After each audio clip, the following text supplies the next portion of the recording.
All right, Issac Lawrence, man, thank you for coming on the show, bro. I really appreciate it. Yeah, no this problem. This is Issac Lawrence from Fight Fan Culture. You got it. It's been a while since I said that. Yeah.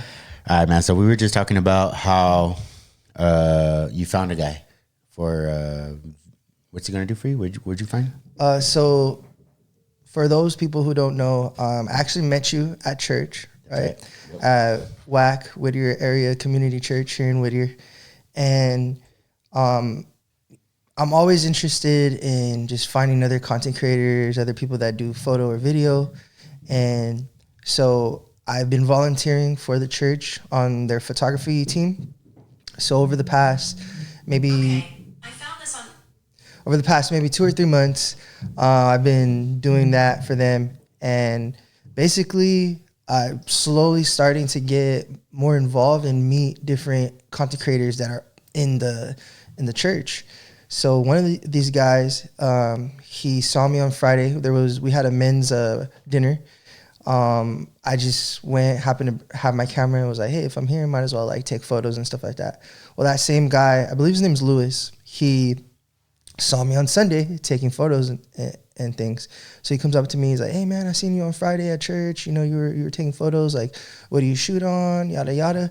And bro, I've been praying to find more people that I can trust, that are skilled, that I can basically reach out to anytime I have gigs. So lately I've been doing weddings, different events. People have been hiring me for that. And right now it's just me, and I have a buddy named Hike. I do the video, he does the photos. And you know, you can get away with doing events with just 2 people, but sometimes you just need more people. What did Homeboy tell you he could do? So like, what did he say when he approached you?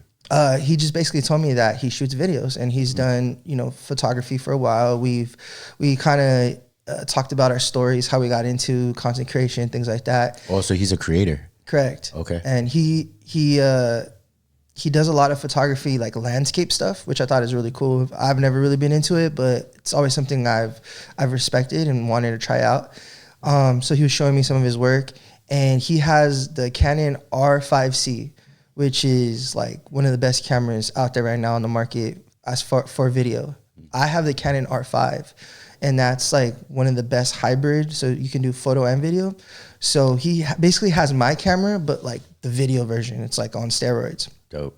And man, like I said, I've been praying, bro, just to find more people, because as I'm getting booked, you know, I can only do so many things and be in so many places at one time. So, you know, just being able to find these other content creators and finding them in the church, I was like, man, it has to be God. Like this was him just, you know, answering my prayer. So I was really excited to meet that individual. Awesome. So. Yeah, that's great, man. You had mentioned that you're getting rid of somebody. What happened? So a lot of people know me, not only for my stuff, Issac Lawrence, but for the stuff I do in Fight Fan Culture. And this is something I wanted to ask you, being a leader and being in a leadership role, is sometimes you have to make really difficult decisions, and it's not necessarily personal, it's business, but you have to do what's best for the team. And you know, I don't want to mention any names, but I had to make a very difficult decision, and somebody a part of the team, we have to let go. So later on. But why though? Well, what happened? Or the gist of it? The gist of it is,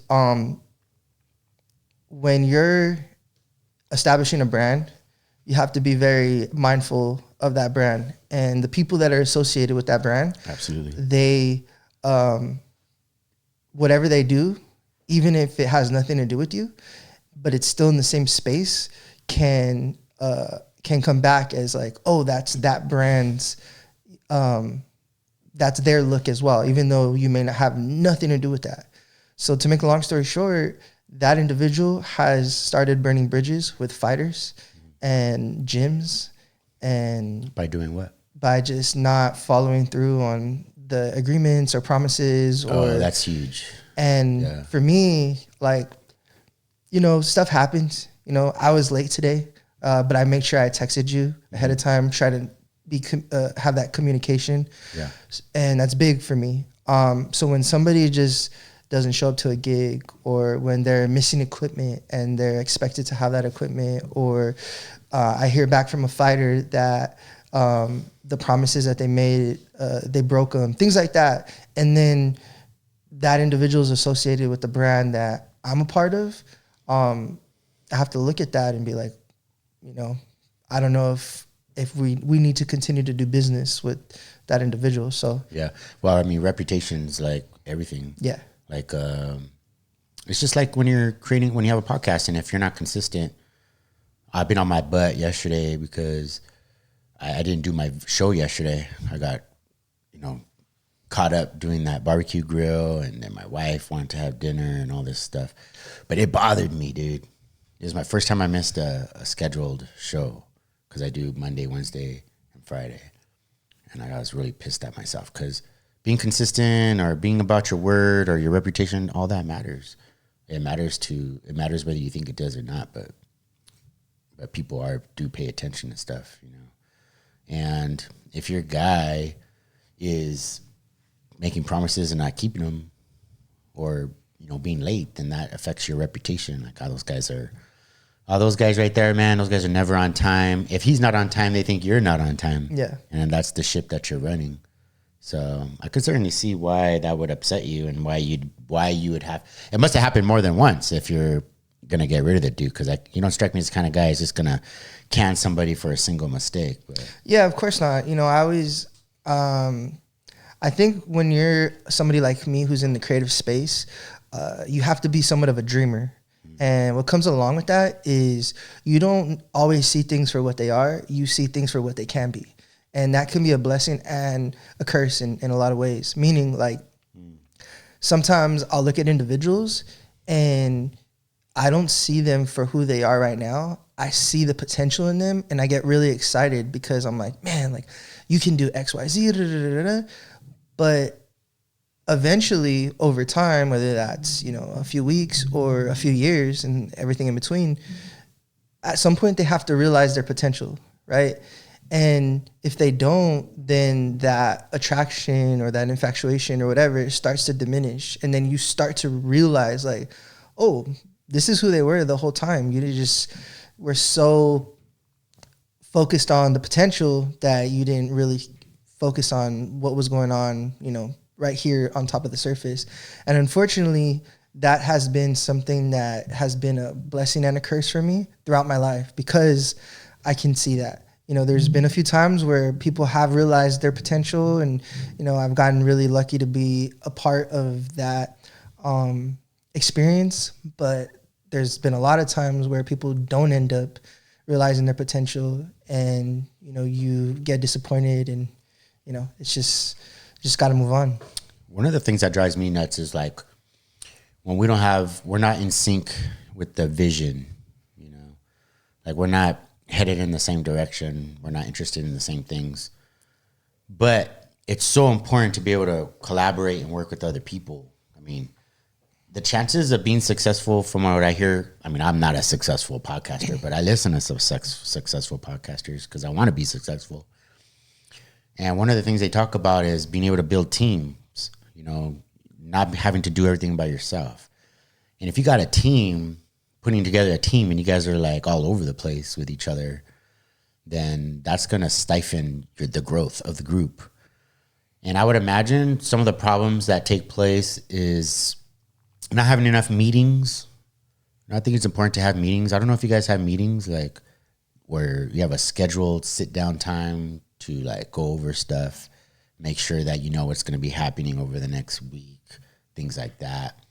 Make sure you guys are talking about what the vision is for the group. In your case, Fight Fan Culture, right? Mm-hmm. Like, making sure that there's that the vision is clear, and what's going to be happening, how we're going to get to where we're going and stuff. Because there's nothing worse than, like, working with a group, and one or two of the members is late all the time, inconsistent, not giving anything to the group. Like, that could be frustrating. Yeah. Like, nothing worse than people who can't just show up to a meeting. Because we're adults. we're all grown-ups and we're all trying to get somewhere. But there's just still those people who it's like junior high, man. They just don't show up or, get their head in the game. Yeah. You have to deal with that problem. Yeah. I mean, I think you hit it on the nail when you said like clarity and structure. I think that's like the main gist of everything. 'Cause whether you're having a meeting every day or you have it once every 2 weeks, I think it's about the structure and the clarity of, okay, what are the goals? Like you said, the vision, what is the vision? Things like that. And for me, sometimes that's unclear. A lot of times it's unclear in the beginning. Like you have an idea, but you may not know where you want to take that idea. You may have like a general sense, but not a very, very clear, concrete thing. And it might take a few weeks, it might take a few months to really like dial in that thing. And I think it's when you're in a team setting, it's about trying to find a way to dial those things in and getting the team excited about trying to do their part in dialing it in. I'm still trying to figure out what this show, for example, because you're touching on something about, the shaping of the podcast itself, like over time, it taking its true form. Mm-hmm. And having an idea of what it's going to be. I mean, I've been putting things on paper about what I want this show to be, but I've noticed it's been morphing over time, and it still isn't very clear what this show is, because I don't want to get stuck in just interviewing fighters or jiu-jitsu dudes, although that's primarily what I've had on the show, because that's what I am and that's what I know. But I want the show to be a little more open. Like I had a bodybuilder on recently, and I would like to get some females on this show. I would like to get like just people who have overcome stories like death in the family or marriage issues. Like those are the things that interest me. And so I realize I've been thinking about that. I don't know how you feel about this. Like, do I do a show that interests people that not necessarily what I'm interested in, but what my audience is interested? Or should I focus on what I'm interested in and then draw the people that are interested in what I'm interested in? I think it's the second one. The one you just said. I was just listening to an interview with, I don't remember the guy's name, but lately I've been looking at a lot of editors that do YouTube editing and stuff like that. And I've been watching like interviews and things like that, because I always get fascinated of how they even got into it, and, just trying to pick up little nuggets of information, whatever that they sprinkle in on the interviews. But one of the things that this guy said, he worked with one of the biggest YouTubers on the planet called Casey Neistat. I think that's how you pronounce his name. And then Mr. Beast. These are like some of the biggest YouTubers.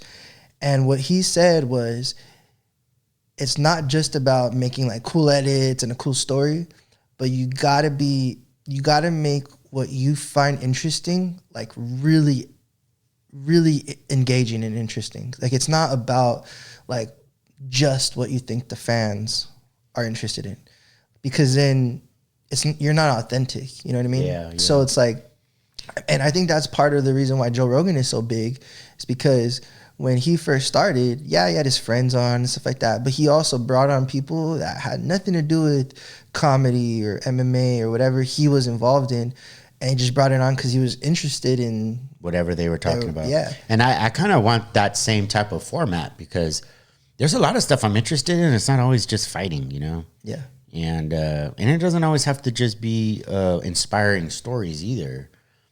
I kind of like that idea of just learning stuff, like people who talk about Israel and Palestine. I don't know about that. Yeah. You know what I mean? Like I don't even really necessarily have an opinion of it one way or another, but it's fun to just talk about those things, listen to somebody who does know, and not necessarily form an opinion, but just have somebody who's interesting and can talk about that stuff, or somebody who knows a lot about, I don't know, ice makers. You know what I mean? Like it doesn't really matter to me, but I just don't want to get stuck only talking to fighters. It's not because I'm not interested in them. Sure. I am interested in them.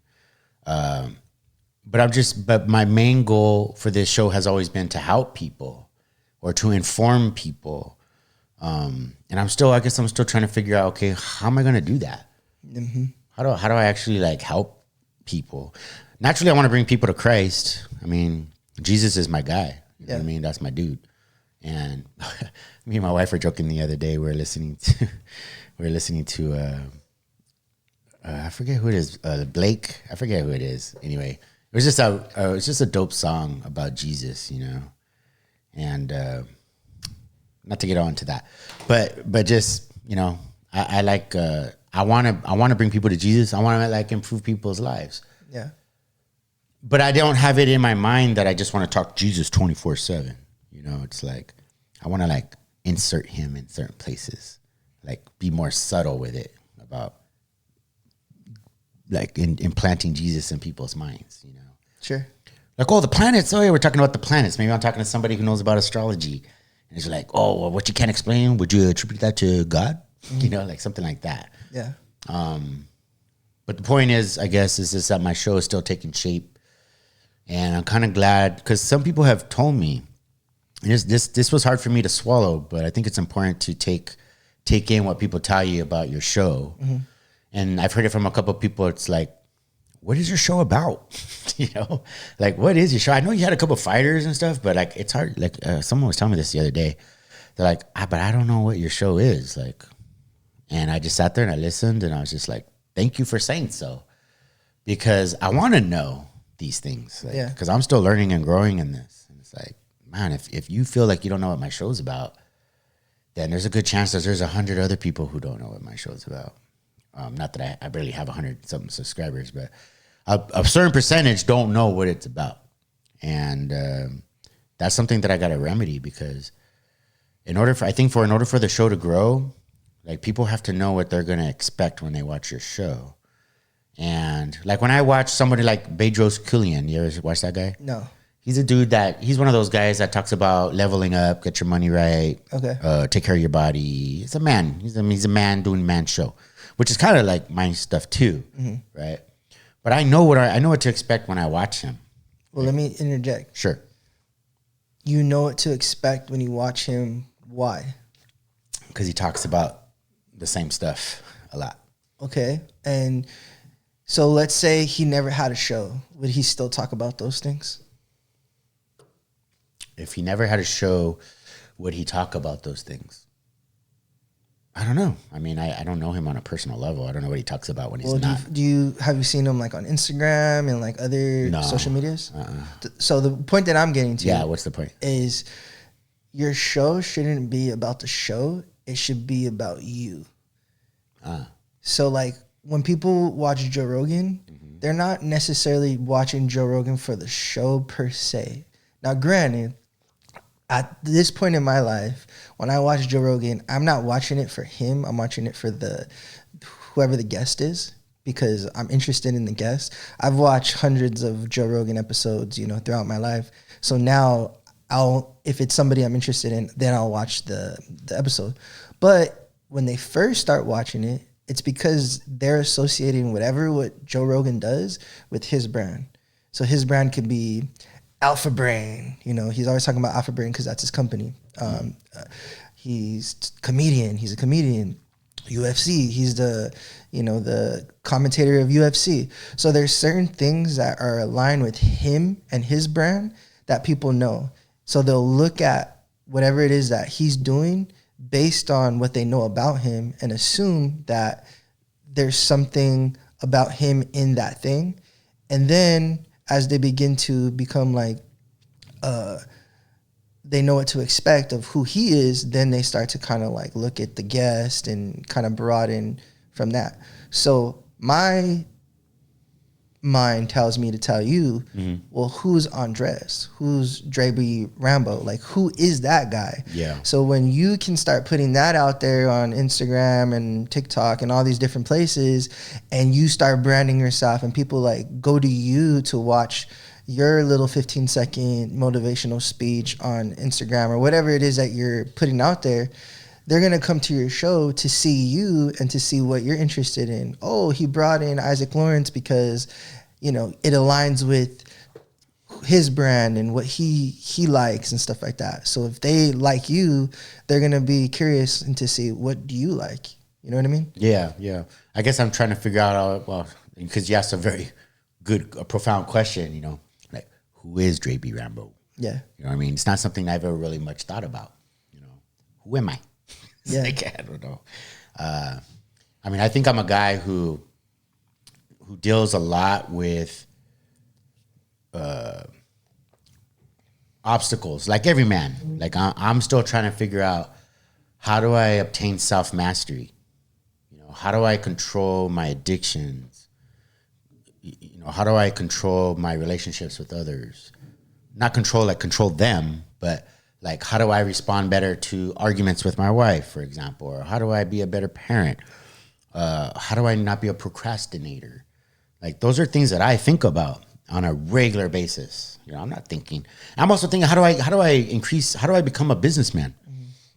How do I be a good provider? Like, I also think it's important to be honest on my show. I make it clear all the time, you know, where I fall short.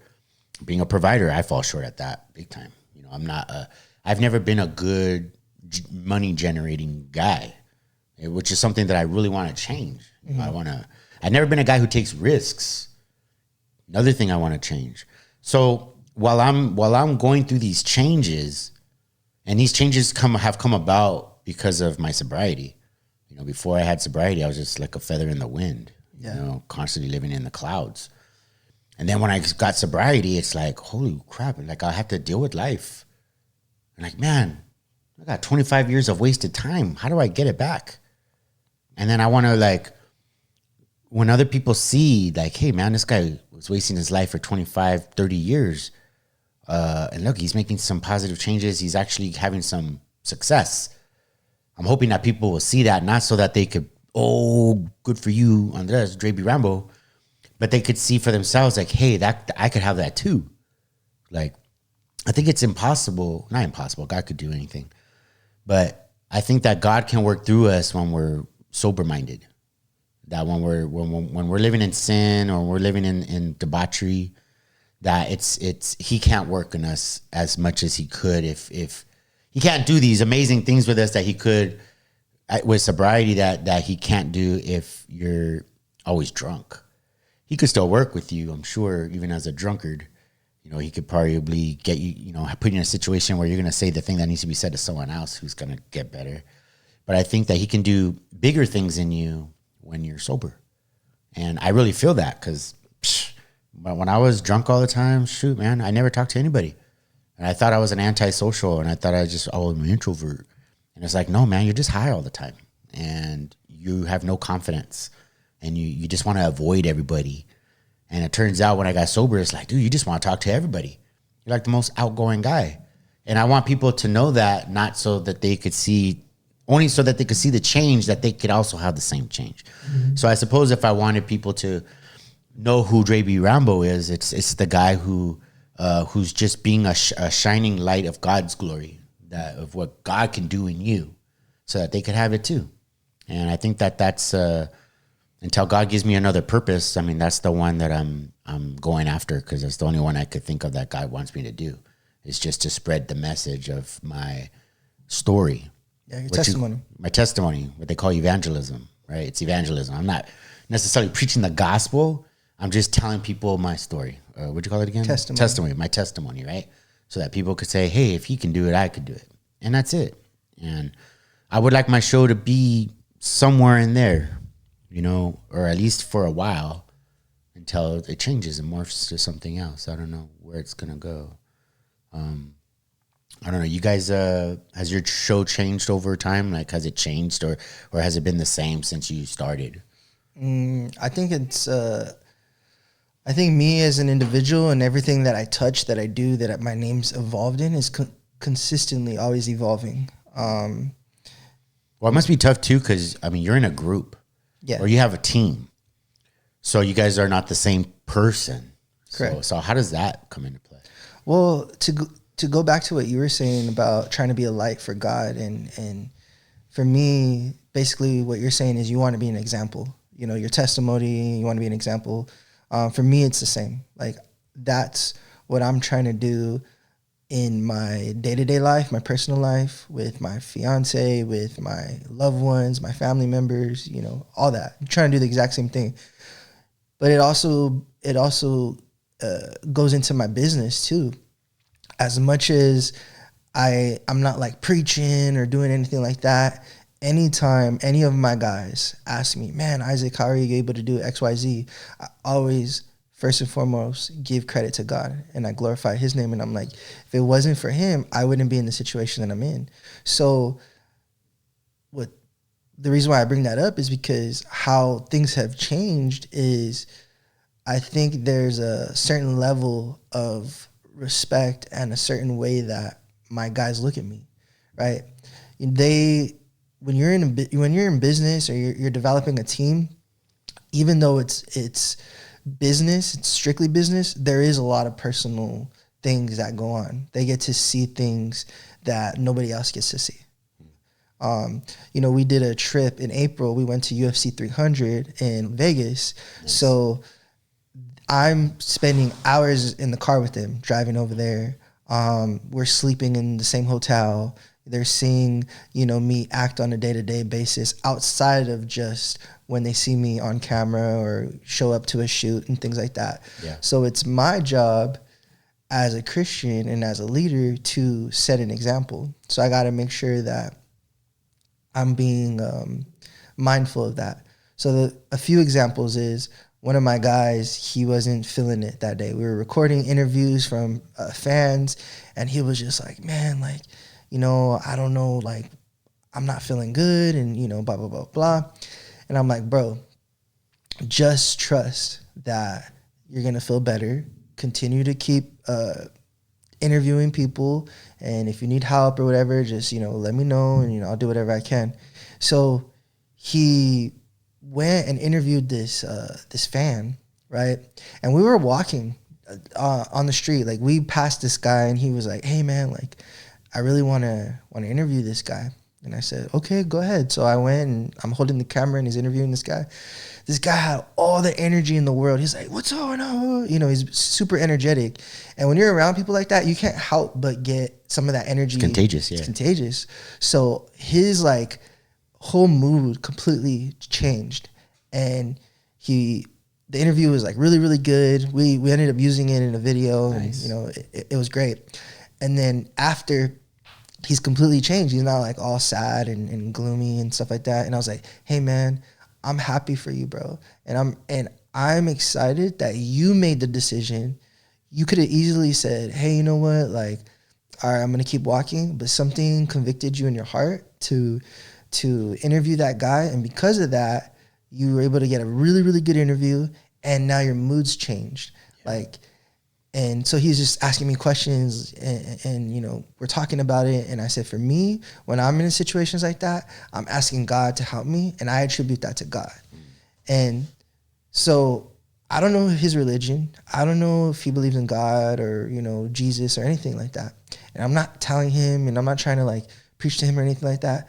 But weeks later, we were on another shoot, and before he left, we're hugging it out. I'm like, all right, bro, I'll catch you later. He's like, all right, man, God bless. Yeah. And I was like, my heart just smiled. It was like, man, like, whatever little seed I planted is being watered. And that's just one story. There's, like, multiple stories. But the point is like, my show, whatever I do is consistently evolving, and I'm still trying to figure out, like, how to implement who I am and my beliefs, and just set that example, and, you know, see where it goes, basically. Yeah, I think that's so important too, because being willing to change and evolve, because we're still growing, you know, as people in this business, you know, being a content creator. I mean, I've only been doing this since February. Mm-hmm. February 5th is when I literally started making videos. When I was running in the morning and all that, that was the first day. And that's only a couple months ago, or a few months ago, whatever that is. And, you know, we're gonna change. And a year from now, we're not gonna be the same persons. You know, we're gonna have some growth, and God willing, it's gonna be some positive growth. I mean, without a doubt, it's gonna be positive growth. We're going to be more fluent when we speak on the mics. It's going to be like natural. Sometimes I could still feel myself being very unnatural, but I think that's the way it goes in anything. You know, you start off very awkward. Like being on the camera is awkward. So I still feel like I'm in that awkward stage. But then it's going to get mechanical where we just know what to do. We're just going to, we know it. And then some days it's just going to be natural where we're just like literally turn on the cameras and we're just flowing. We know what direction we're going to go and how to transition, you know, knowing when it's our turn to talk, all that kind of stuff, which I think we're getting pretty good at that. Yeah. But there's just so much to learn about this business that we haven't even touched on. And we don't even know what we don't know. Like there's so much I don't know. I know for sure that there's a lot about editing, and I haven't even figured out really how to set up these cameras so that we have a good angle that it's attractive to people that when they're watching it. And I think that would take some effort on my part to like watch a show or two of like Joe Rogan's camera angles. Because if you think about it, I kind of have like a Joe Rogan setup. Yeah. With the table and how it's set up and everything, except he's got somebody over here, you know, working the switchboard and all that. But I should probably watch his show to like figure out how to angle the cameras. And like, it never occurred to me to watch that, but I probably should. See, but that's you growing as a content creator right there, because as you grow, and anything that you do, right, your mind also starts to grow. And then you start to ask questions that you didn't know you should be asking those questions before. Yeah. You know, like for me, when I go and I'm looking at a different type of editing techniques and stuff like that. Well, the only reason why I'm asking those questions is because now I'm at a level of I have a certain amount of knowledge and I want to know more, so I know what questions to ask now. So then I'll go on YouTube or Google or whatever it is to see those things and learn those things. So you're in a place now, like you said, you've been doing this since February 5th. 4 months later, you're in a completely different awareness state than you were then. You didn't know jack, you know what I mean? I didn't know anything. And now, I didn't even know, I wasn't even doing shorts. I didn't even know what that was. Right? Yeah. So now that you know these things, now you get to ask the questions to help you find out more information. Yeah. So like you said, you only know what you know. It's true. You only know what you know. Yeah, so how did you like the men's group this last week? Man, I was actually pleasantly surprised. Dude, so was I, man. Because I'm going to be honest, I didn't know anything about it, number one. And number two, I had low expectations because the men's event that I went to before, I think you were there as well, right? Yeah, I was there, yeah. It was okay, but I didn't feel like I got fed the way that I was hoping to get fed. I feel the same exact way, man, 100%. So this one, it really, even though I was taking photos and stuff, I was still trying to be actively listening and paying attention to the stories. Man, it was super cool. Yeah. And it was cool to hear everybody's story.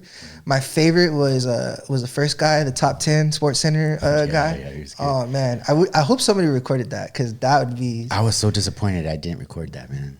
Hey man, but maybe you were meant to just hear it. I took it all in, yeah. Yeah. You know, I feel the same exact way, 100%, man, because I was at that last one, and I remember walking away from that thinking like, nah, man, this was not good at all. Like people were leaving early. It was dwindling it out, and I just didn't feel like it was like, man, it's supposed to be a men's group.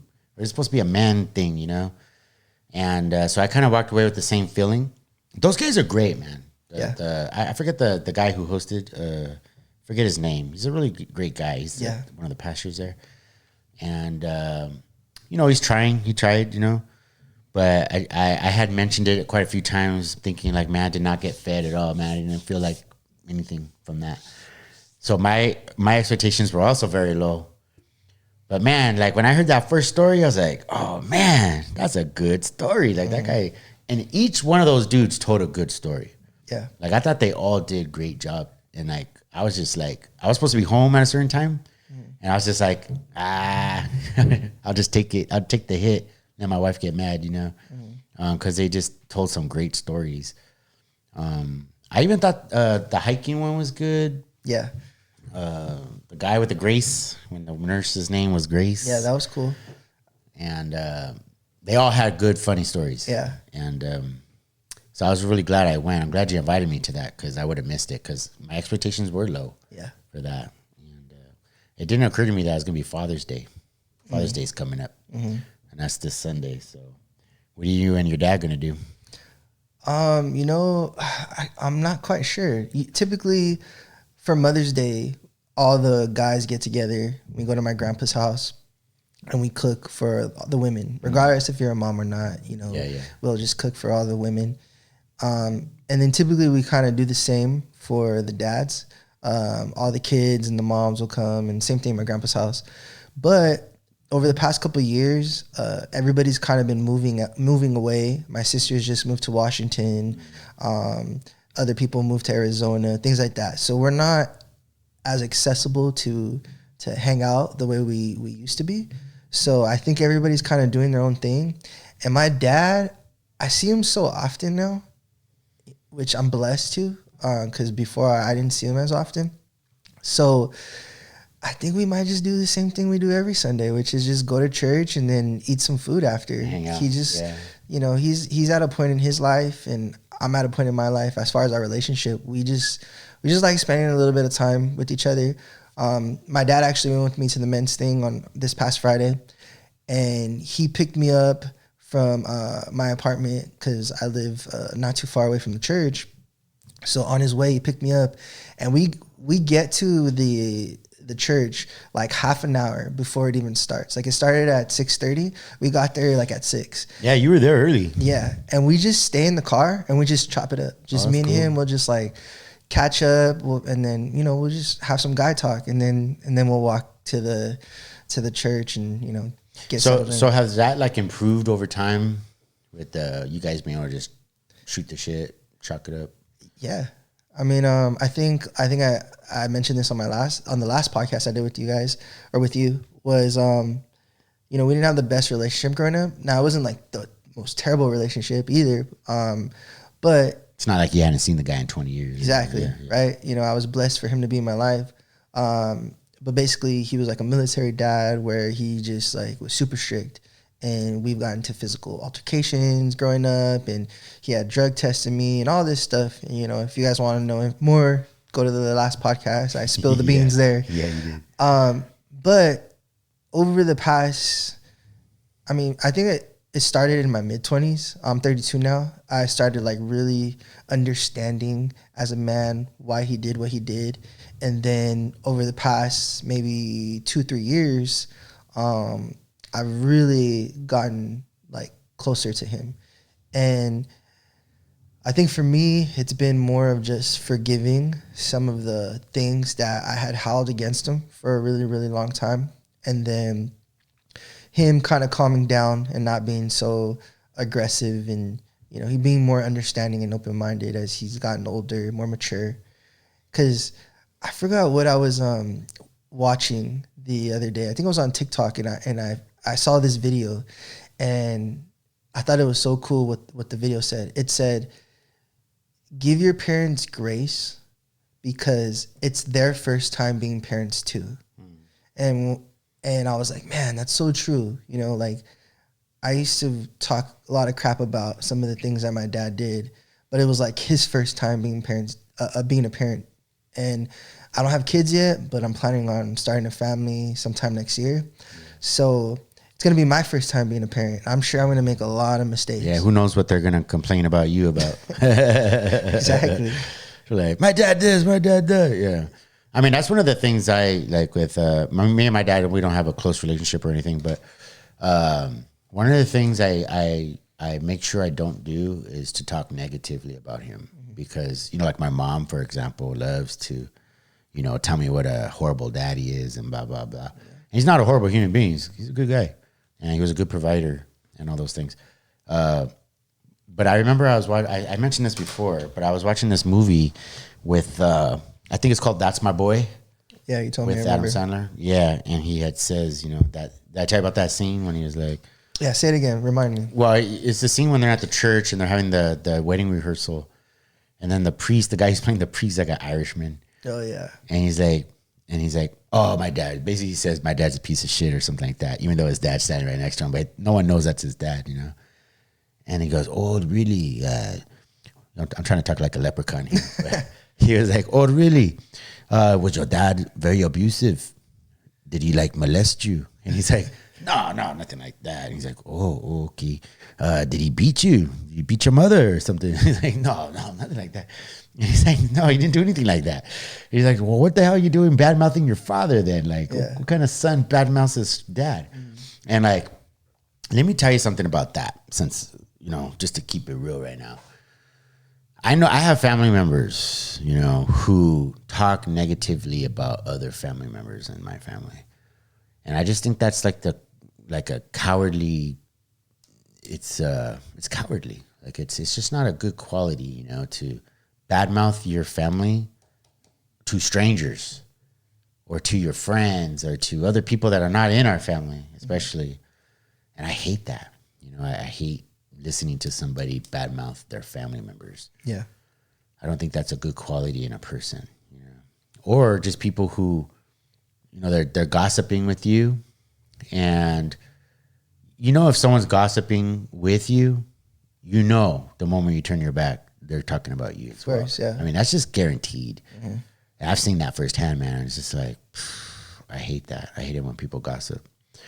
And I don't know if you ever dealt with something like that, but I get in front of a lot of gossipers, and I try to remind myself not to be that way, because it's just a quality I don't like in people that do that sometimes.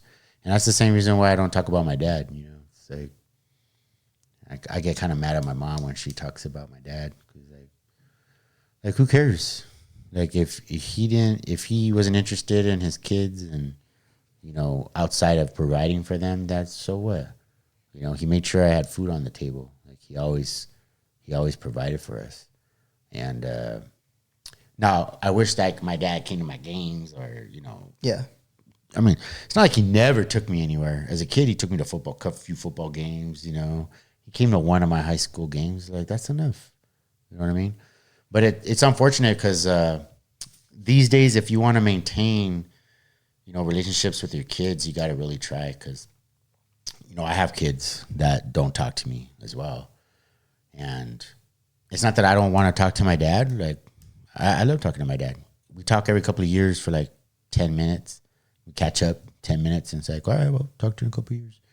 But I know the only reason why I'm not constantly trying to seek out a relationship with my dad, although I did that when I was younger, is because I have kids that I'm constantly seeking out relationships with.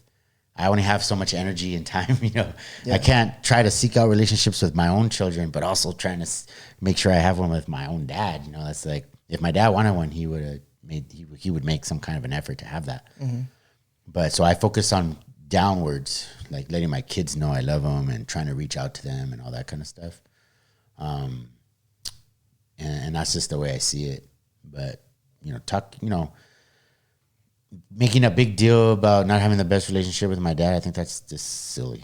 You know, it's not a good, because people like to complain about parents, you know.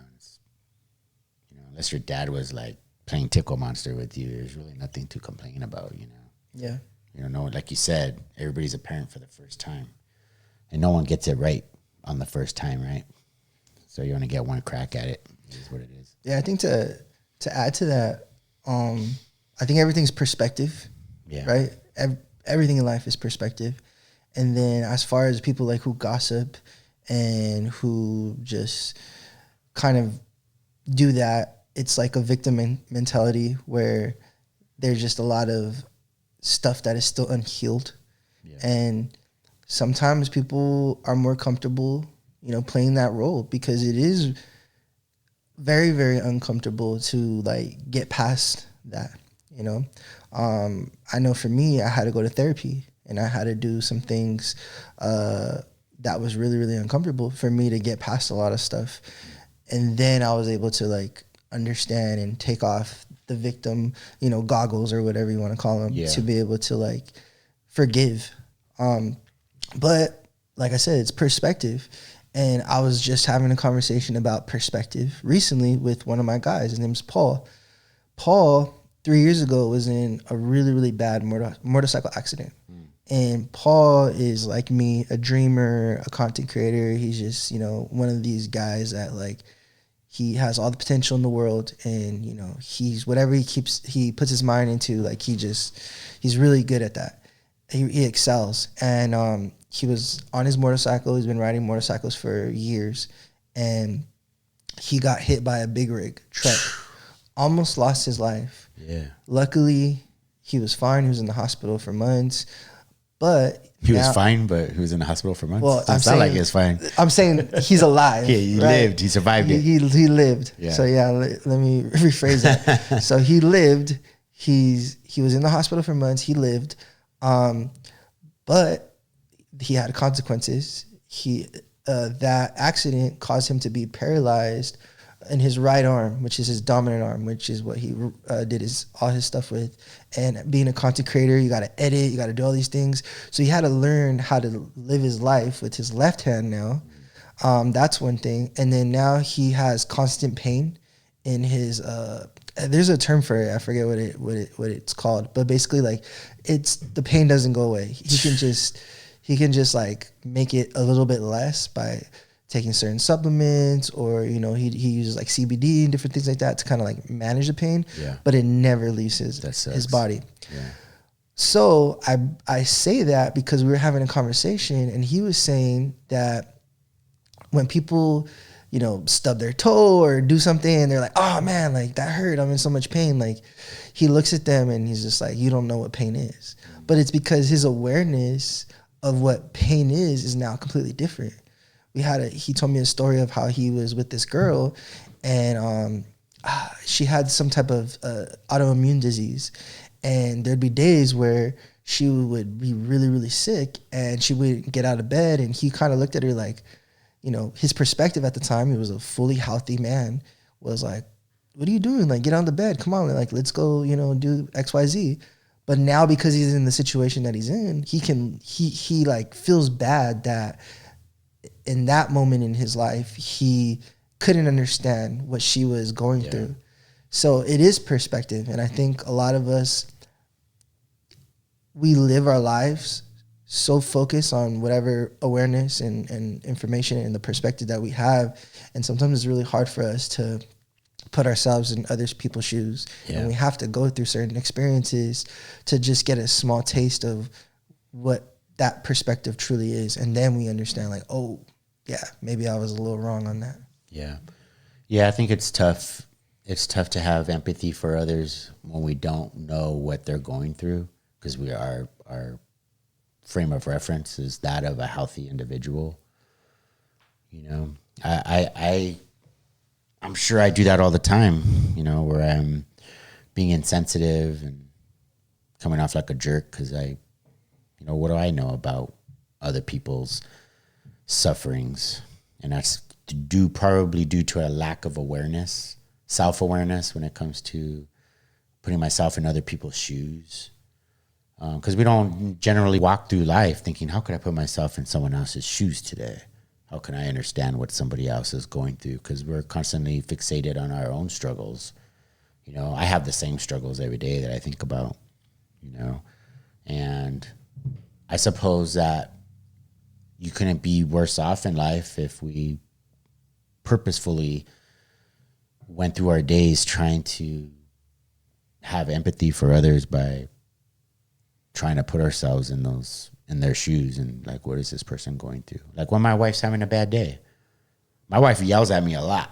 I don't know how your fiance is, but my wife yells a lot and gets angry with me for things. And then I often try, I'm not good at it, but I'll try to think to myself, all right, what is she going through? You should be more aware of what she's going through. You might be more empathetic and have an understanding of what's happening so that you can respond better. Because a lot of times when I respond, I don't make things better. I make things worse. Sure. And I've noticed that I've been able recently to resolve problems, conflict swiftly because of how I respond. Mm-hmm. You know, when she's angry, I'll be funny or, you know, loving towards her and just understand. She's just in my mind, I'm thinking, she's just, you know, being a jerk today or whatever. Yeah. and she's probably going through something. She's feeling something, right? And I could be a macho guy and be like, what do I care what my wife is going through? Who cares? If she's acting like that, I'm just going to remove myself. Sure. I'll just go to the gym or go to my mom's house. But if you want to keep your marriage and have a functioning marriage, like sometimes you're going to have to be there and go through it with her. You know, you're not going to be able to survive long in your marriage if you're constantly just running away from the situation or removing yourself. Because then they start to think, oh, abandonment.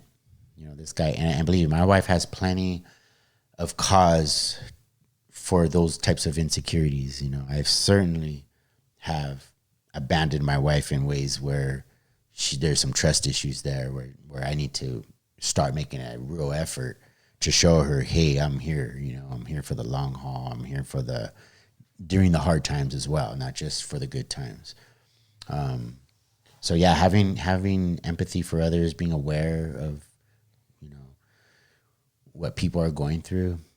I don't know how to get that type of experience like your buddy who had to go through a big rig accident on a motorcycle to be able to understand or to appreciate someone else's suffering.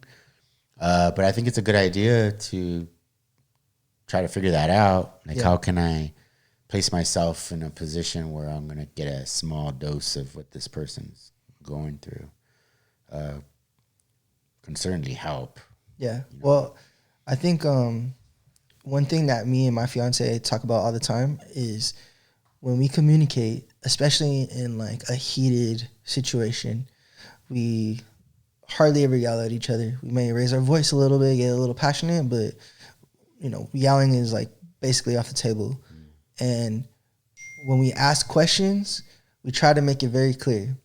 I'm asking a question, and you may take it a certain way, but I'm seeking to understand. That's the reason why I'm asking these questions. Obviously, you know, there's all these different techniques that we do to each other based on, you know, our personalities and, you know, yada, yada.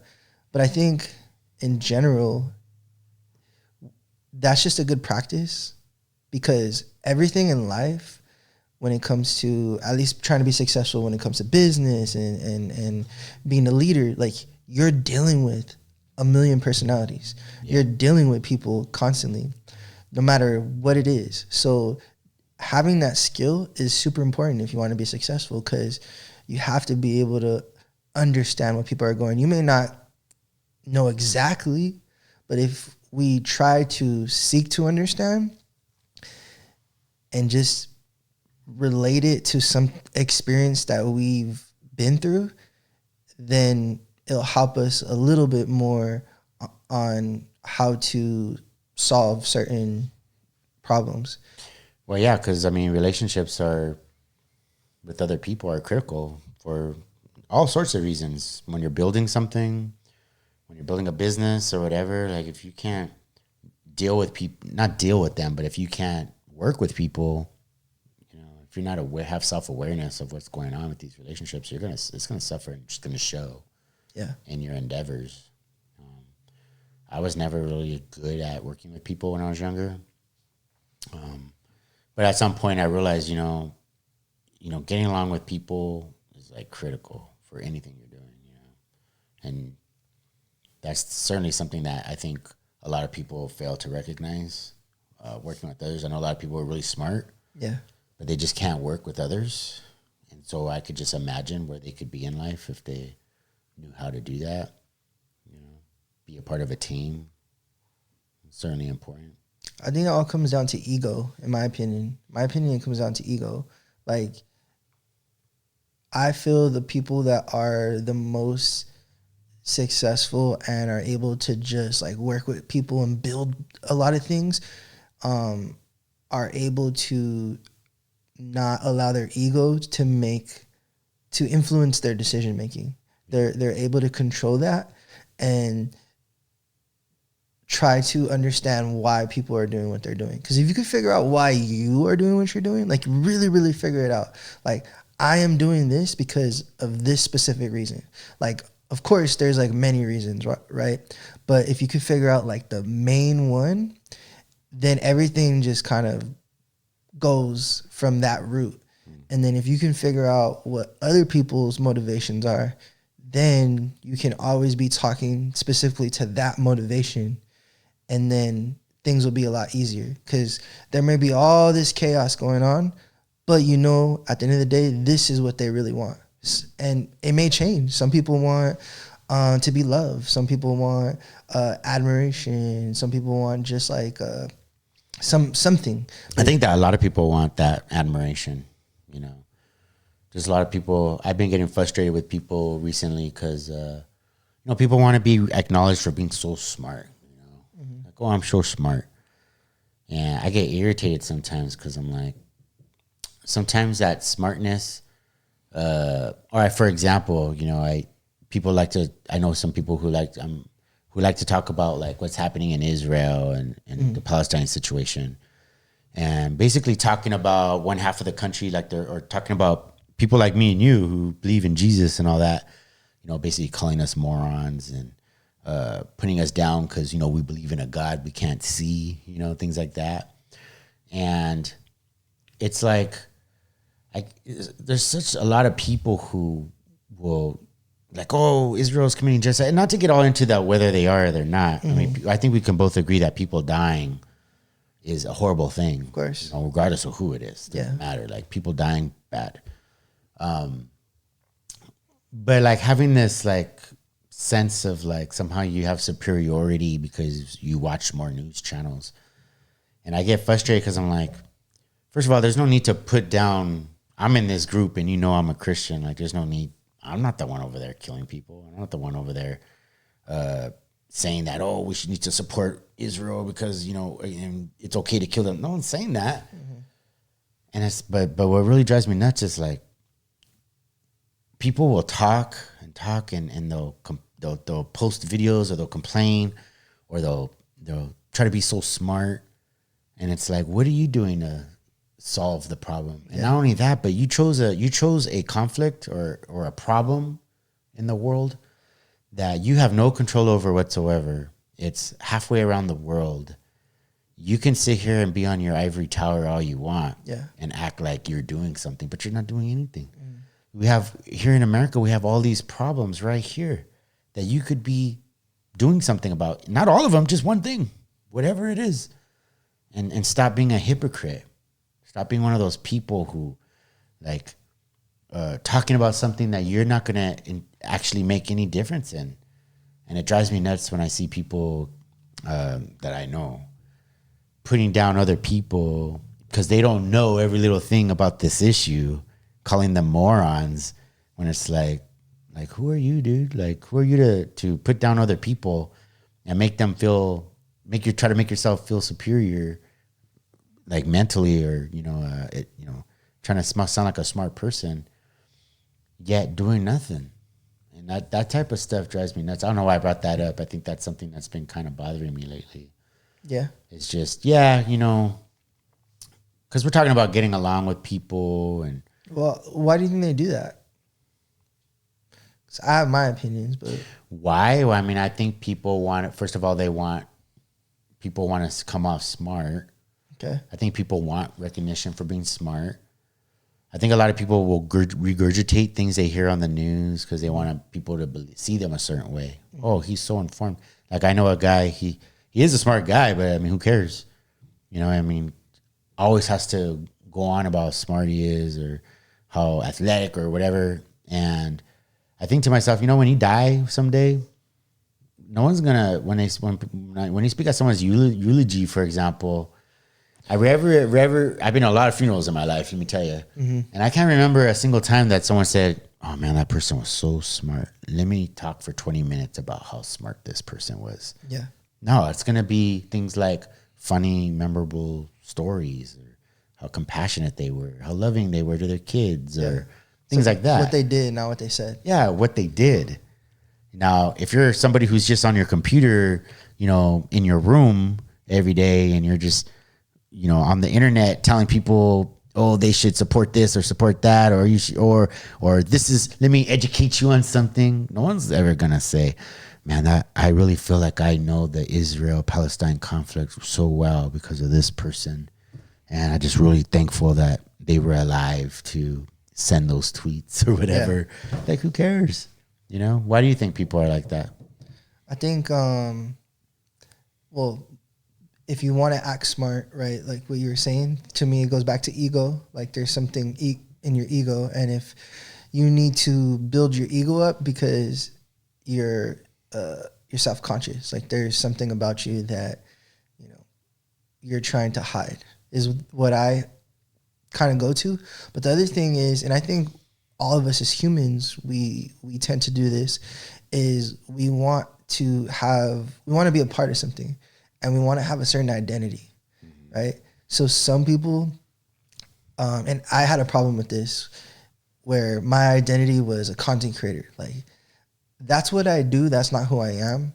But 4 years ago, 2020, I didn't know that. So my identity was a content creator. So when the pandemic happened and the type of content I was creating at the time involved other people, me doing podcasts, me shooting photos with models and music artists and things like that. So it was like dependent on meeting up and doing content like that. And I wasn't able to do it. Man, I got so depressed because I wasn't able to do what I felt my identity was. Yeah. So eventually I kind of like realized like, that's just what I do. That's not who I am. And, you know, I kind of went through that whole process. But there's certain people that are still in that. They could be 5 years old. They could be 85 years old. They still associate what they do as who they are. And so the guy you're talking about, maybe, oh, I'm the smart guy, or I'm the political guy, or I'm, you know, the Republican or Democrat or whatever he is. Yeah. But that's not who he is. That's just what he does. And what you want to be recognized for. You know, my mom, she's a lawyer, and she used to always say as a kid, she would, everywhere we went, anybody we saw, it didn't matter, even if it was out of context with the conversation. Oh, I'm a lawyer. And I remember the first time, you know, at TMZ, like, I'm a lawyer. Yeah. I remember the first time I heard that, I was cracking up because that was my mom. Just everywhere she went, like, oh, I'm a lawyer. And I remember thinking, like, it hits on what you're saying. It's like, and it's still to this day, to be honest with you, it's like, that's your identity. You know, if you don't have that, you might feel like, what do I have if not that? And that's a problem because one day we might not be content creators, or I might not be the guy who's known for this or known for that. And that could be really, I was talking about this the other day with somebody, it could have been my wife, but like, you know, when you don't have that identity anymore, that could really mess you up. Because then you go into this spiral of like, well, who am I if I don't have that? We were just talking on Friday. I don't know if you remember, but we were talking about injuries and things like that. I think because my dad was talking about his knee or something. And you were like, oh, I do jujitsu all the time. And I'm just one injury away of not being able to practice that. So, and if you're the jiu-jitsu guy, I know you coach as well, and you're not able to do that in the ways that you used to be able to, and that's your identity, you know what I mean? Then I got a big problem. Yeah. Yeah. I mean, I never really think like I've never really thought in terms of like, what's my identity? I suppose like it's something I could think about. I never really thought about it. Like, who am I? When am I? I know that I've thought about what I want to do as a profession for sure. I can't say that I ever thought in terms of that's who I want to be. Yeah. You know, like I want to be, when I went to law school, I went for a lot of reasons, but it wasn't because I wanted to have this identity as a lawyer. I just wanted the money, if there was any, you know, or with this podcast, for example, you know, I'm not interested in people coming up to me and be like, hey, you're Dre Bee Rambo. Like I never once thought in those terms. I just want to make some money doing something I enjoy.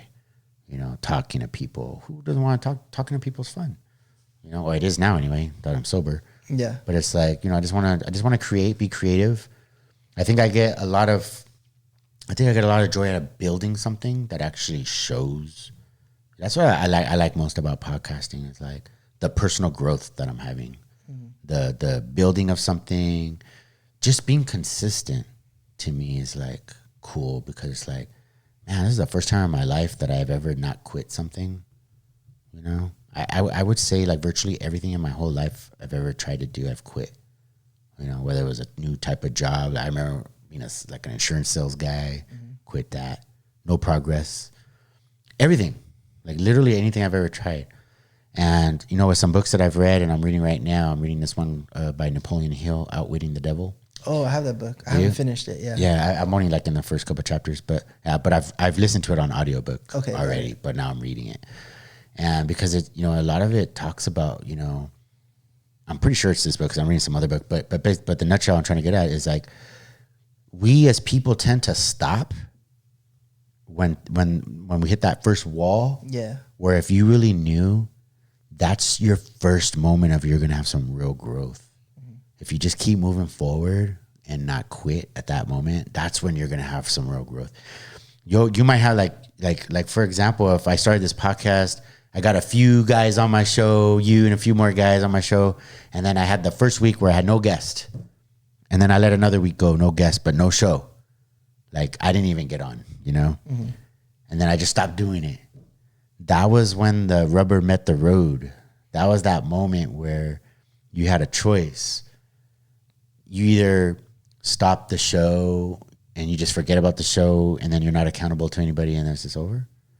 Or you do what I did, which was what I actually did was, all right, I have no guest, but the show must go on. I'm going to do a show even if it sucks, even if I'm not prepared. You're just going to do the show. And that's what I've been managed to do. And I was like, hey, there's some actual growth there. Even though it's so small, I recognized it. It's like, dude, you followed through. Yeah, so there's no guest on your show. Big deal. But you still came through for whoever wanted to watch, which was like probably nobody, but who cares? You still did it. And I know, and so now I'm starting to realize I'm going to hit some walls.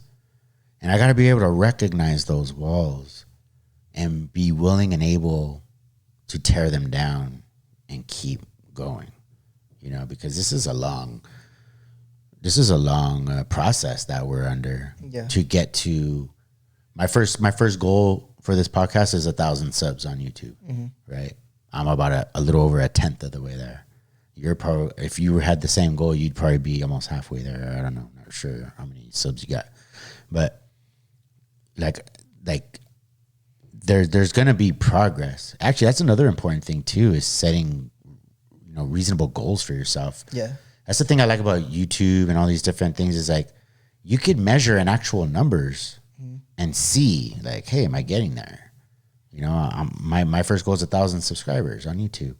I never in my life would have thought I had 100 or over 100 subs. Like that's quite an accomplishment for me because I had 0 for so long. But you could there's actually metrics. Is that the right word? Metrics are there for you to actually see your growth, So I think it's important for anybody who wants to take on a new endeavor, like a new goal, whether it be a business or schooling or whatever it is to be able to recognize when you hit that first wall and know that wall was placed there by God to test you. I think God tests us a lot. And I want to make a distinction. God doesn't tempt us with sin. So I want to make sure people understand that. God does not tempt you with sin. But he's certainly plenty of biblical stories where he's testing us to see where we are. And I think he does that, to help us grow. He'll put those roadblocks there to get you to, get past them. Because otherwise, how are you supposed to have any growth? If life was easy, that would kind of suck. Wouldn't be if life's not challenging, it could probably get pretty boring. It makes me wonder what heaven's gonna be like. I imagine that it's not gonna just be all bliss, but it's gonna be something that we could actually. It'll be fun because there'll be challenges. Yeah. Like things that are gonna come into our way to help us have real growth. And I love that about podcasting because I get to think about all this stuff. And right now it's like, I was talking about before, it's so awkward. Yeah. Like my thoughts are still not really truly formed, but we're talking about it. Yeah. And like a year from now, we'll be having the same conversation, you and I, where we're just going to be, where we've really had an opportunity to think about it, where it's just going to flow out. It's going to make more sense than it is right now. And there's going to be less ums, and with all that kind of stuff, where we'll be able to, actually flow. Does that make sense? Yeah, I mean, I think going back to what we were talking about before, about how now you're asking questions that you didn't know to ask before, right? And that's the great thing about doing a podcast, and is being able to, in real time, like, have these discussions and conversations. And I think it's super important, regardless if you're doing a podcast or not, is to have conversations with people, even if they don't look like you, they don't believe what you believe in. Because for me, what's really important in what I like to really challenge myself is my beliefs. So I'll talk to people that maybe don't even believe what I believe, because I want to make sure, do I actually believe what I believe? Is it something that I truly believe, or is it something that I just read, or somebody told me this, or whatever? So having those conversations, having different perspectives, it does challenge you, and you're able to like really think like, Well, there's things I even want to talk about with you that are God related, but I don't want to put you on the spot. I mean, go ahead. But man. you're the perfect person to ask because of just your background, your family, and stuff. But like, we could leave it for another day. I mean, but it's up to you, man. I'm an open book. Okay. So I know you have a sister who's gay, right? Correct. And so, I am a person who believes in the Bible. I'm sure you could see where I'm going with this, obviously. Of course. And so, I subscribe to, the Bible is the Bible, right? And, the Bible is pretty straightforward when it comes to how, it's homosexuality and all that kind of stuff. Yeah. So I grew up in a home that was very liberal. My mom, extremely liberal, my dad too. And they are pro LGBT and all that kind of stuff, whereas I'm not. Okay. Right? And I don't hate anybody who's LGBT too. LGBT. I don't like what's happening in society where they're pushing this kind of stuff on people. Yeah. Where like I don't feel the need to go around letting everybody know I'm heterosexual. It's just one of those things I don't feel like we need to teach in schools. And the Bible says it's a sin. Just to be straightforward, right? I don't hate anybody. The Bible doesn't call me to hate anyone. It calls me to hate sin, I suppose, or to be against sin. The Bible tells me what sin is. I don't make that up, or I don't get to choose what that is. And so I guess I was thinking about this a couple of weeks ago. Actually, I was thinking about it the other night for a split second, but I had thought about it before because I remember from the first time we were at that men's group. And I remember that's when your dad had mentioned about your sister. Yeah. And I was just thinking to myself, like, what don't I understand? Not about what do I understand about gay people. I mean, I've been around gay people. My best friend growing up was gay. Like, I understand gay people. I got family members who are gay. Like, I'm not ignorant to the fact that, but I'm talking about when it comes to the Bible, what is it that I don't understand, or how do people reconcile? Obviously, we don't want to hate our family members. Like, we don't want to hate our friends. Of course, no, I agree. Like, I don't want to hate my friends. I don't. But I also, I've seen some videos of online of like churches that are got their rainbow flags up, and I've seen that too. All that kind of stuff where it's just like, all right, this seems like it's going a little too far, or is it not going far? Yeah. Where it's so inclusive, but so I guess in a nutshell, is society changing God to fit our own need to be inclusive, or like, are we ignoring the fact?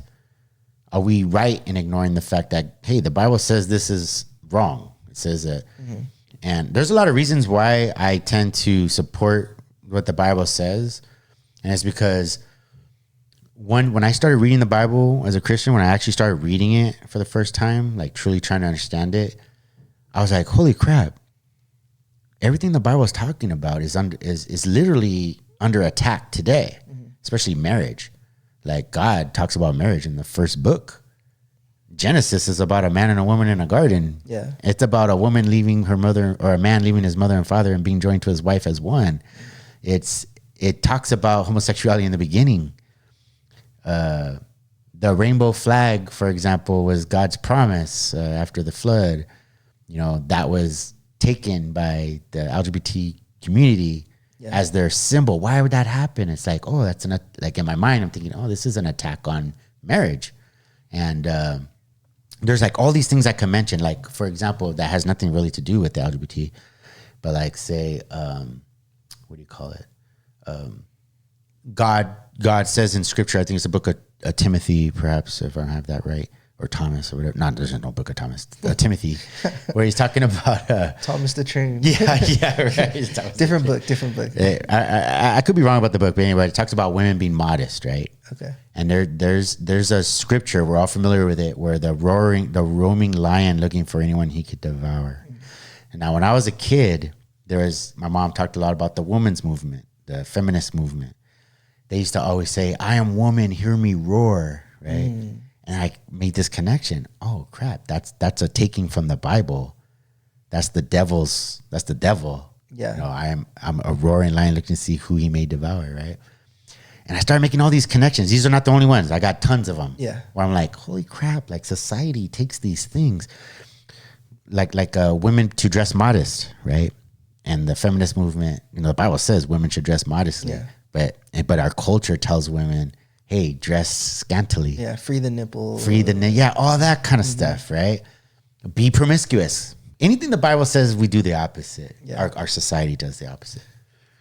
And so I kind of wanted to hear your take on, like, you know, how do you navigate? Well, I mean, you know, obviously you love your sister. Okay, so specifically about my sister and what I think about. Well, just about it in general. You don't have to keep it about your sister because she's not the only gay person in the world.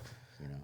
Well, man, and this has been something that I've thought about for years, of just what is the right way to look and move when it comes to her specifically. I think before I answer that question, going back to the LGBTQ and, you know, where I have a problem, and it's not even just with them, it's with society in general, is advertising sex. You know, you watch a show now and there's sex everywhere. Yeah. On damn near every single TV show, there's a sex scene, whether it's a gay couple or a heterosexual couple. And it's like, you know, we're damn near watching softcore porn now on these TV shows where 15 years ago, 30 years ago, whatever, however long, like the ratings were a lot stricter. It was a lot more controlled on what we're watching on TV and stuff like that. Music, right? Same thing.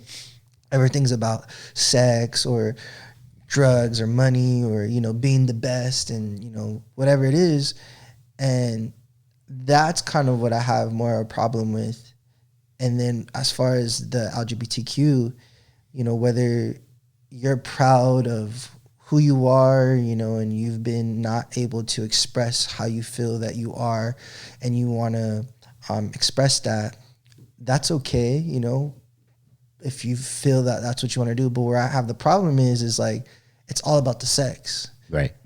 And, you know, you're seeing a flag in schools and you're seeing a flag, you know, in restaurants and different things. It's like, well, what is that? Like, to me, when it comes to sex and it comes to like things that I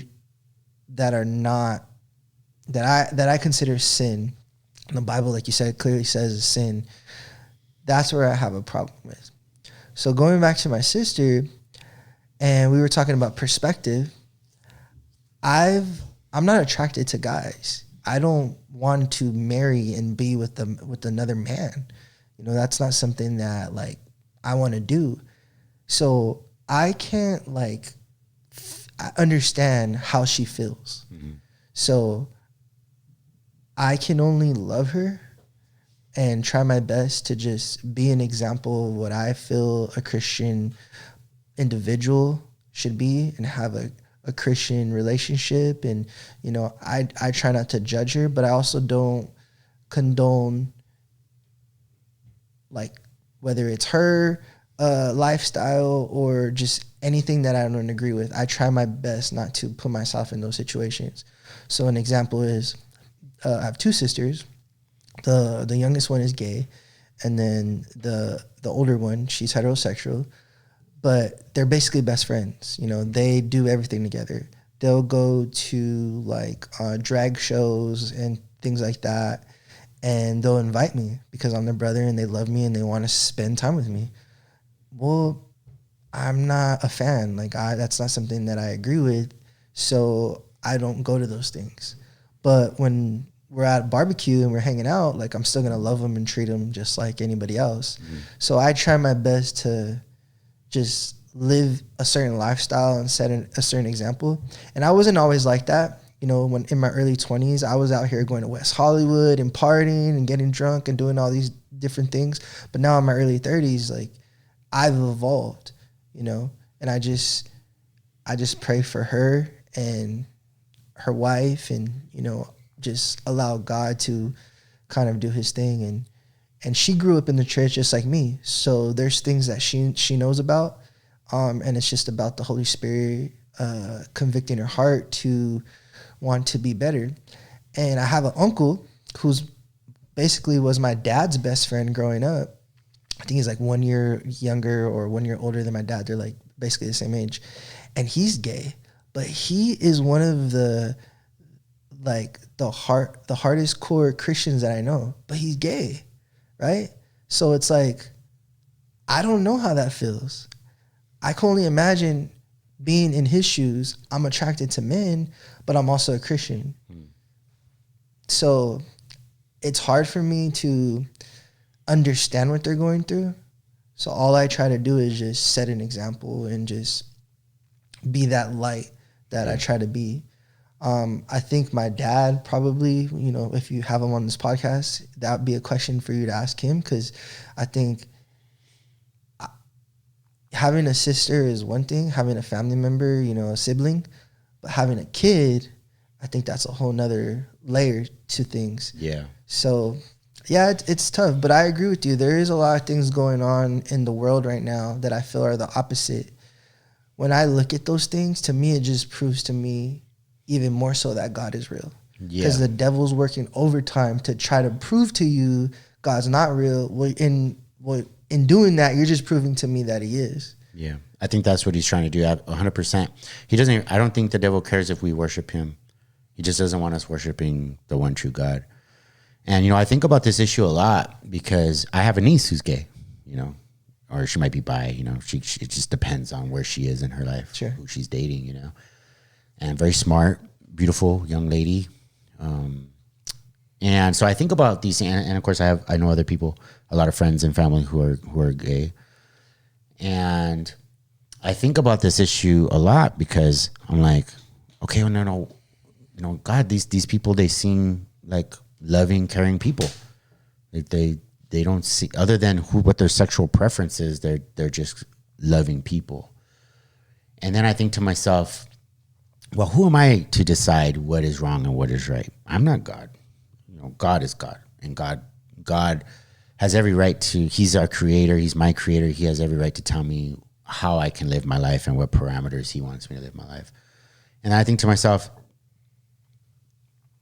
I'm a heterosexual man, and I'm not gay, but in my heart, I'm polygamous. I want to sleep with every woman I can. Yeah. I want every woman, every beautiful woman I want for myself. But it's wrong. And it's not right. In my heart, I feel like it's fine. I want to spread my seed, and I want to lust and have sex with every woman I can. Mm-hmm. But God doesn't allow that. He also makes it clear that adultery and sexual deviance of any kind is wrong. It's not just being gay, but it's being a womanizer, being a heterosexual man who's abusing himself sexually is also a sin. It's no different than, one's not worse than the other. They're both bad. Yeah. You know? And that's how I come to terms with this whole thing, is like, if, you know, and this is just me, but I think to myself, well, if I was gay, I would be sinning if I'm engaging in homosexual activity. And if I'm straight the way I am, if when I was out in the world having sex and cheating on my girlfriends, or having multiple sexual partners, or even having sex at all, outside of marriage, I was sinning. Yeah. Sin is sin. I don't get to choose. And so that's kind of where I am at with the whole thing, you know, like, oh, well, you know, I'm attracted to this. Well, I'm attracted to multiple women, and it's still not okay. You know, just because I'm heterosexual doesn't make it okay either. So I wish it wasn't. I wish, it's a tough subject. Well, one thing I could tell you for sure before I give it over to you is that God does not permit me to hate anybody. You know, I want to make sure it's clear to anybody watching this that we are to love one another regardless of whether your sexual orientation and all that, your sexual preferences. As a Christian, you know, we don't get to judge others. God doesn't permit it. That, oh, you guys should judge. There is a verse though, where he says, you know, people are sinning and you should expel them from the church. You know, but point being is, you know, I don't want anybody to think that my message is that we should hate those who are sinners, but pray for them and pray for ourselves for more understanding. You know, that's about as best as I could do. But I don't know if you have anything you want to add.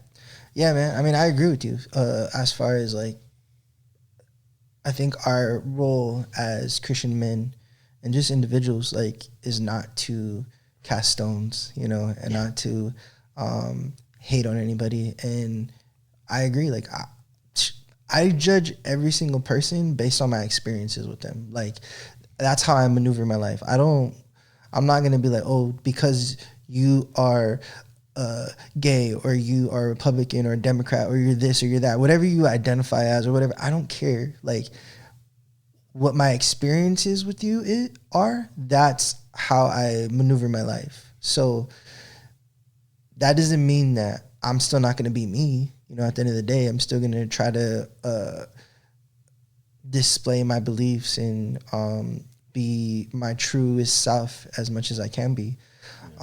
But one thing that my dad did tell me growing up, and this always kind of helped me just not worry about things so much, is he told me that he believes in his heart of hearts there's going to be gay people in heaven, murderers in heaven, drug addicts in heaven. There's going to be people in heaven that you would not ever expect to be in heaven, and there's going to be people that you expect to be in heaven and not in heaven. Yeah. And when he told me that, I was like probably like in high school around that time.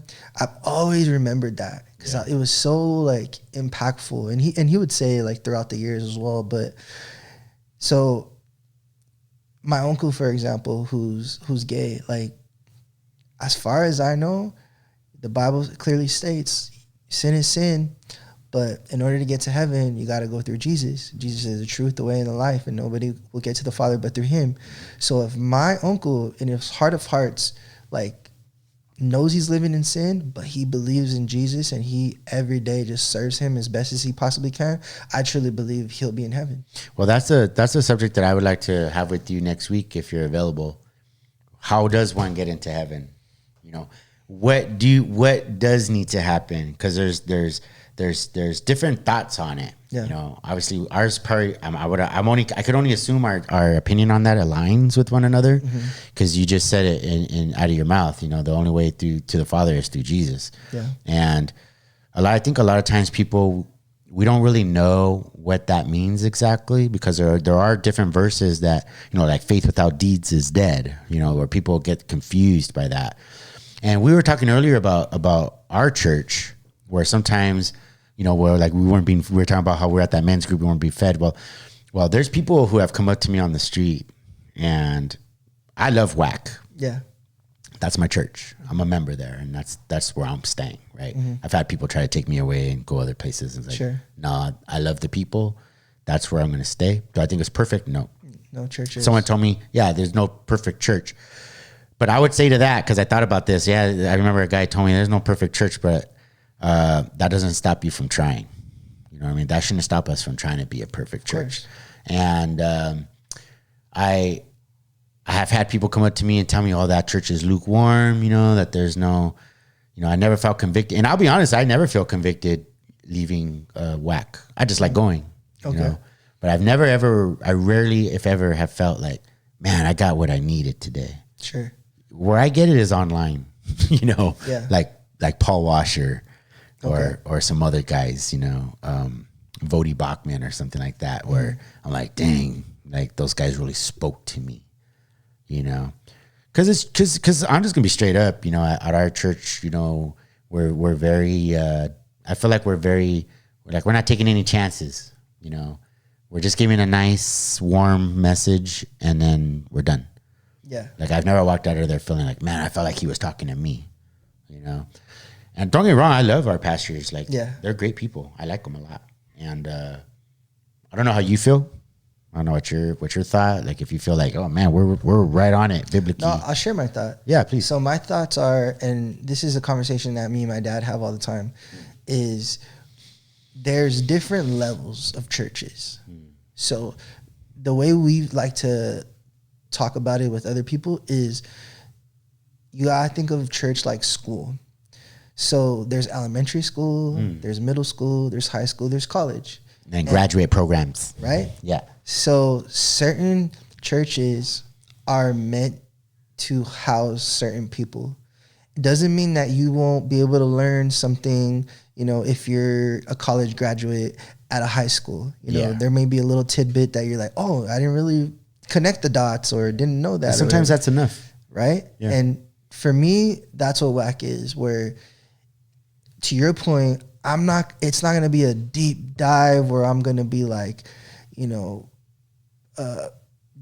there's not going to be a message that I've never heard before, but I get enough to where it feeds me. And it's a place where I can invite people that are maybe not believers. Yes. Or people that are kind of like on the fence. 100%. And I'll give you an example. Yeah. So one of my best friends, his name is Joey. Joey, from my whole entire life, has identified as agnostic. He doesn't believe in God nor does not believe in God. He's just in the middle, right? Yeah. So he, you know, we've been friends for a long time, and his girlfriend, one of her friends, goes to the church. Yeah. So I have on my Instagram my public story and my close friends. So my close friends is only for the people that I personally know, and I'll post WAC on my public story, but a lot of times I'm posting it on like my close friends, and Joey always sees that like I'm at WAC. So one day, his girlfriend's friend invited them to go to church. So he messages me the day before. This was a Saturday. Hey, do you go to WAC? I remember seeing on your stories that you're always at this church. I said, yeah, I'm actually going there on Sunday. Why, do you want to go? He goes, yeah, I'm actually going to go. We got invited by one of his girlfriend's name's Hannah, one of Hannah's friends. Yeah. Oh, okay, cool. Bro, he went, and he's not a very like expressive individual. Like, he's just kind of like very stoic, you know. So I couldn't tell if he enjoyed the service or not. But literally since then, I think I've only, this was maybe 2 months ago, I've only not seen him at church twice. Sick. And so to your point, WAC may not be the place where you're going to be like deep diving, and at least in the main message every Sunday. Yeah. I don't know, my assumption would be, if that's something that we want to seek, that's what the smaller groups are for. I haven't been a part of the smaller groups yet. Yeah. So I'm just. I think that's very I think that's great. I think you're right. Like, clearly there's different levels to this thing, right? And I think you're absolutely 100% right that WAC is certainly a church where you could feel comfortable inviting somebody because it's not going to be weird. It's not going to be fire and brimstone. Yeah, good music. It's going to have good music. It's very inviting. The people are nice and they're normal.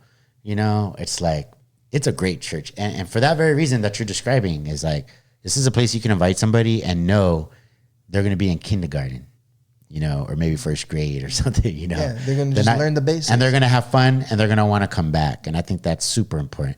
I remember one time I was talking to somebody. I wasn't drinking, but I was at a bar. And I was telling the guy, I was like, yeah, you know, my church, man, it's great. I love it. But it's just really, really inclusive, man. It's just really inclusive, man. Like basically saying, it's not like, it's very lukewarm, you know? Mm-hmm. But we started laughing because I was like, he was like, listen to yourself. You're saying it's inclusive, but you're saying it like it's a bad thing. Mm-hmm. And I started laughing because I was just like, dude, that's a good thing, Andres. Like, that's a good thing. Like, people feel welcome there. Why are you describing it as if it's a bad thing? Mm-hmm. Oh, it's just too inclusive. Like, that's ridiculous. Yeah. You know, church is supposed to be inclusive and to draw people in, right? Because if not there, where do the sinners go? Mm-hmm. Right? That's why I'm there. Because I'm a sinner. Like, if anybody needs it, it's me. You know? And I'm sure all the other people who are there, people who don't feel like they need God, don't go. Yeah. You know, the guy I was talking about earlier, about the guy who thinks he's so smart, that's the very same guy who doesn't go because they think it's nonsense. They think it's all biblical nonsense and they're just too smart and they don't believe that they're sinners or anything wrong with them. And those are the people who don't go to church. Yeah. When you go to church, you're going to find the people that who know they're broken and who need help. And I guess that's what it's all about, you know? And so there shouldn't be this, oh, you're a sinner, you're doing wrong, you shouldn't even be here type of attitude. You know, it should be a place where people feel welcomed regardless of their faults and, you know, whatever's happening. Because I was welcomed. Yeah. And I'm a piece of shit. You know? Yeah, I think we all are. You know what I'm saying? Like they let me in. So yeah, I mean, honestly, man, like I agree with everything that you're saying. For me, I think, I don't know about your wife, like her faith and where she's at in her relationship with God. But for me, my fiance, she grew up Catholic. So even though there is some overlap, Catholicism and Christianity is very different. You know, even though they both believe in God, they both believe in Jesus, there are a lot of different traditions and et cetera, et cetera. So one of her things that she had told me was when she started going to Christian churches in her 20s, that she felt like completely out of place. I think for that reason, she might have, instead of going to a kindergarten, elementary school, whatever you want to call it, maybe she jumped into a high school or college and she just wasn't, it was too much for her.